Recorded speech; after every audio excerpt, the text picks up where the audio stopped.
long-term maintenance planning is definitely one of those key aspects of our daily work lives, and people that own property, not just body corporate stuff, but any property really should have some sort of long-term plan.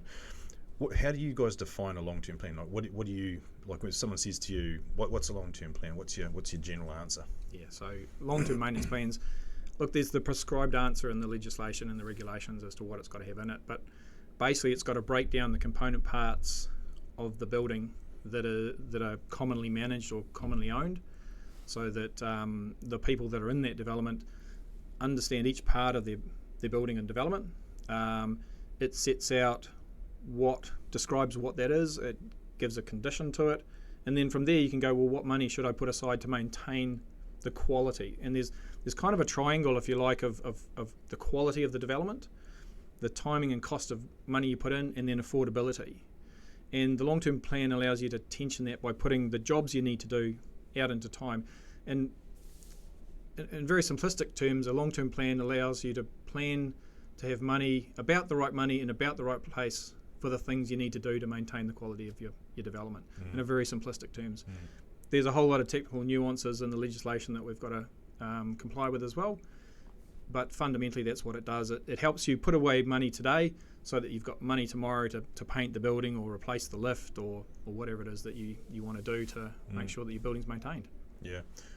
And so a lot of the long-term plans we see, they're essentially like a graph where dog barking again, like spread out like a spreadsheet, I guess. Yep. And you've got all the assets down one side, you've got the time frame across there, what's happening in each particular year. Yep. As a guide.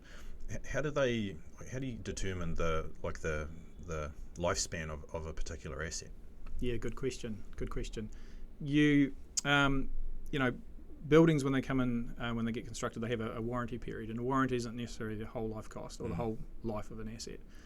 It is driven by the quality of the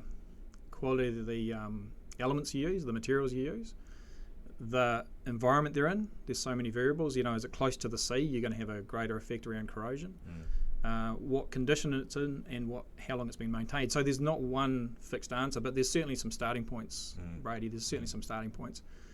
Colour steel roof. How long is that going to last you? Well, we've seen some that 20, 30 years in, there's rust, and in another 20, 30 years you're going to be needing to put some money aside to replace those. And we've also seen others that are 30, 40, 50 years old and in great condition. So as a sort of a starting point, there's some round numbers that you can, based on experience, know particular things will last.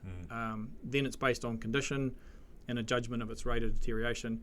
And the other fantastic one is suppliers. Suppliers have a huge depth of knowledge that we tap into as well, to understand what their expectations are. What are the influences that shorten a life, lengthen a life, and then we basically take all those and put those together in the plan and go, well, your roof is this particular material in this particular aspect, in this particular environment, in this condition. We're starting to see rust, or we're starting to see leaks. Okay, well, here's a strategy to look after your roof into the future.